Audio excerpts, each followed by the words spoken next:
empty to the G. Man, who you think he gonna be? And today, we're diving into one of the wildest stories in the hip-hop and YouTube world. We're talking about a man who built his whole empire on exposing snitches and is now in threat of losing his whole empire from the same allegations. Yes, we're talking about 1090 Jake, how he rose to fame, the drama that followed, and the accusations that just might bring everything crashing down. Before we get into the meat and potatoes of the story, if you're new to the channel, make sure you hit that subscribe button. And if you're one of my day ones, hit that like button and drop a comment below. Now let's get into it. Let's take it back to where it all started. Massachusetts. Jake Cherry, better known as 1090 Jake, was just an average kid, getting into the usual teenage scrapes. But when he moved down to Tampa, Florida, everything changed. He found himself surrounded by Bloods, and in a rare move for a white boy, he joined the gang. But Jake knew he had to prove himself, and he did that by going above and beyond what most gang members were doing. At just 16, Jake got caught up in the system, sent to juvie over a stolen gun. Not long after, he was hit with a 3-year sentence on a robbery charge. That's where he really learned the ins and outs of the prison system. And according to Jake, it was a brutal education. Fights, hits on the head, and even getting his face slashed by the gangster disciples. But not everyone buys into Jake's version of events. There are some out there who say his time behind bars wasn't as tough as he makes it out to be. We'll get to that in a minute. After serving his time, Jake was put on 2 years of probation and moved back to Massachusetts. He decided to leave the gang life behind and use what he learned in prison to start a YouTube channel. End of sentence. At first, he was just sharing his experiences, raising awareness about life behind bars. His early videos gave viewers a raw look at what it's really like to be in the prison system. But when Jake ran out of personal stories, he found a new niche, exposing snitches. He built a reputation for himself by digging up paperwork on rappers and gang members, airing out their dirty laundry for the world to see. And it wasn't long before he became one of the most hated figures in hip-hop, especially among those who had something to hide. Jake's content wasn't just about telling gritty street stories. It was about exposing people. Whether it was Spot 'em Got 'em, Boston Richie, or even Quality Control CEO P. Jake put everyone on blast, and each time, the rappers would scramble to defend themselves, trying to discredit Jake and his claims. But no matter what they said, Jake's videos racked up millions of views, leaving a stain on the reputations of those he exposed. Take Boston Richie, for example. Jake released a video showing Richie in an interrogation room, talking to the police for nearly an hour. Richie claimed he was just giving the cops the runaround. So my name Ernest, I believe it was. That's the same dude that be around the house every day. Exactly. The damage was done. He had to stop his momentum to address the snitching allegations, and it's something that still hangs over him today. But Jake's not just making enemies, he's making money, and he knows the risks that come with exposing people who have a lot to lose. He's even aware that being a white guy from Massachusetts talking about predominantly black artists makes some people uncomfortable. And when you add in the fact that he's the one deciding who should be outcast from the culture, it's no surprise that some people like Charleston White have a lot to say about it. Charleston White didn't hold back when he called out 1090 Jake, questioning how he gets access to all his interrogation tapes and why a white man is the one exposing black snitches.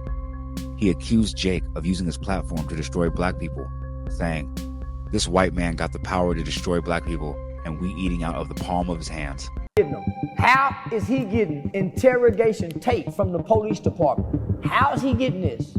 The media can't get this. The news, Channel 8, Channel 8, how is he getting this? And why is it they just giving it to a white man only to come destroy black people? This white man got the power to destroy black people, and we eating out the palm of his hands because he can come expose our snitches. It's a strong statement, and it made a lot of people rethink their support for Jake. But despite the backlash, Jake kept doing his thing. He even got shoutouts from big names like Lil Durk and Boosie, who appreciated what he was doing. Boosie went as far as to say that people are more scared of 1090 Jake than him these days. Jake's reputation as the go-to guy for paperwork and street code was solidified, and it seemed like nothing could stop him. But here's where things take a turn.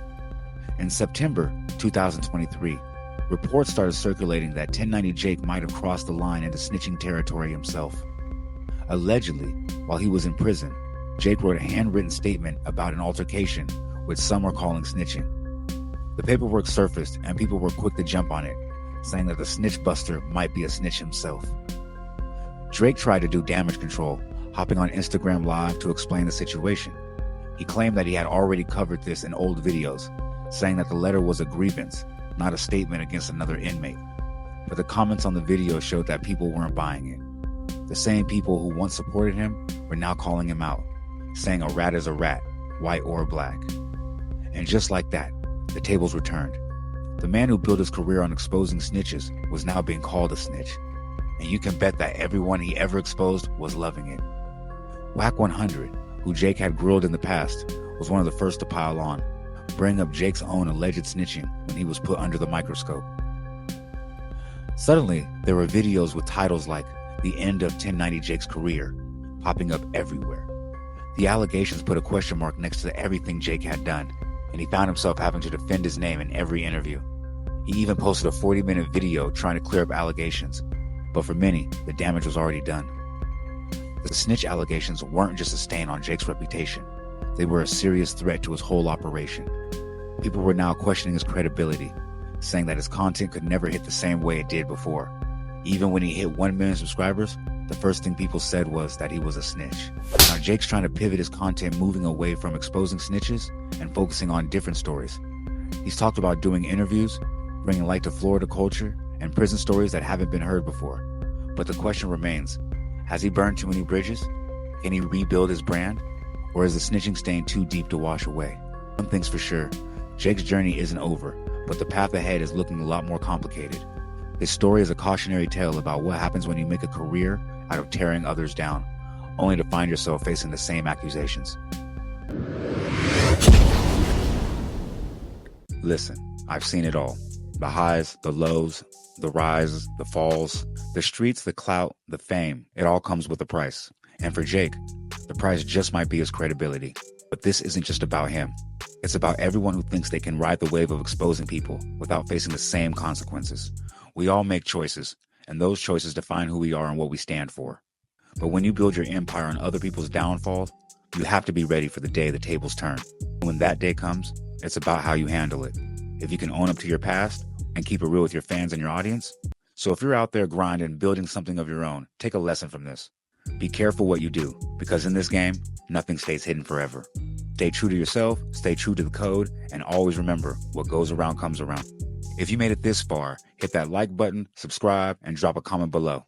I'm Ing T to the G. Until next time, stay safe, stay smart, stay solid, and stay out the way. Peace.